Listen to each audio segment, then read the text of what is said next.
Good morning, YouTube. Okay, so I was able to check the timing on this thing on the e30 with the m10 B28. It is still misfiring with the crank and the cam lined up together, distributor lined up good, still misfiring.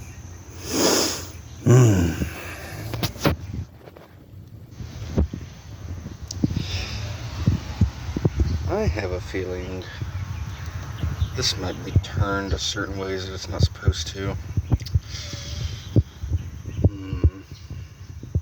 Everything's still there. I'll keep you updated on the M10 project. E30, we call it a little rusty.